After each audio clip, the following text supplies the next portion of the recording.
জীবনে এমন কিছু মুহূর্ত আসে যখন আমরা নিজেকে অপর্যাপ্ত মনে করি, মনে হয় আমরা যথেষ্ট ভালো নই, আমাদের যোগ্যতা নেই সুখী জীবনের, সুন্দর সম্পর্কে কিংবা আল্লাহর দেওয়া নিয়ামতের।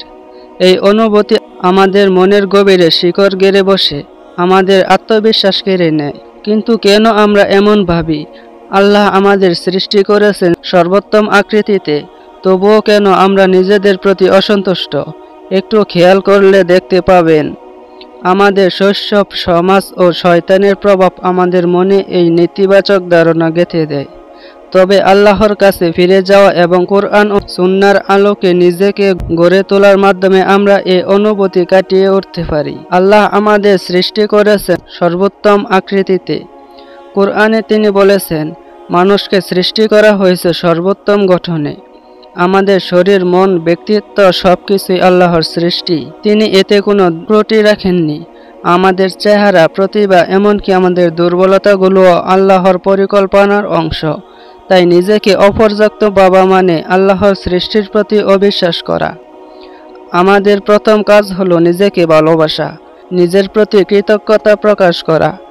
যদি আমরা নিজেকে গ্রহণ করতে পারি, তবে আমরা আল্লাহর দেওয়া নিয়ামতের প্রতি শুকরিয়া আদায় করতে পারি।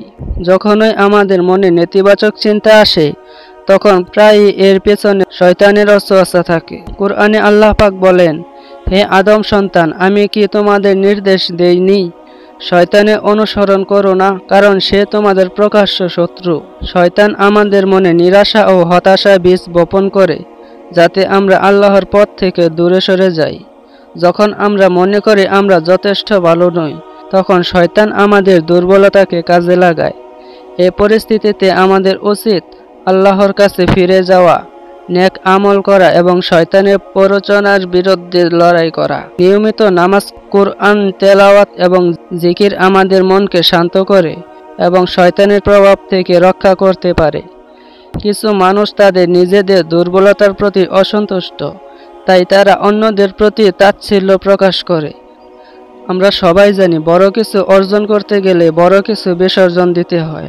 বড় কোনো পুরস্কার পেতে গেলে বড় ধরনের পরীক্ষা দিতে হয়। জান্নাতে মহা পুরস্কার লাভ করতে গেলে দুনিয়ায় বড় বড় পরীক্ষায় উত্তীর্ণ হতে হয়।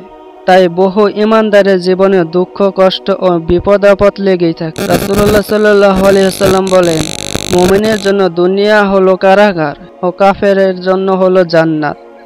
দুনিয়াবি কষ্টগুলো এক ধরনের পরীক্ষা। আল্লাহ কখনো সুখ শান্তি দিয়ে পরীক্ষা করেন, আবার কখনো রোগ ব্যাধি দিয়ে পরীক্ষা করেন। আল্লাহ বলেন, আর আমি তোমাদের মন্দ ও ভালো দিয়ে পরীক্ষা করে থাকি এবং আমার কাছে তোমরা প্রত্যাবর্তিত হবে। অনেক সময় আমাদের চারপাশে মানুষ আমাদের অযোগ্য বোধ করায়। তাদের কথা বা আচরণ আমাদের মনে আঘাত হানে। কিন্তু বুঝতে হবে, যারা আমাদের প্রতি নেতিবাচক আচরণ করে তারা নিজেরাই দুর্বল। কিছু মানুষ তাদের নিজেদের দুর্বলতার প্রতি অসন্তুষ্ট, তাই তারা অন্যদের প্রতি তাচ্ছিল্য প্রকাশ করে। যদি এই নেতিবাচক মানুষ আমাদের নিকট আত্মীয় হয়, তবে তাদের সঙ্গে সম্পর্ক বজায় রেখে দূরত্ব রাখতে হবে। আর যদি তারা আমাদের জীবনে অংশ না হয়, তবে তাদের থেকে দূরে থাকাই ভালো।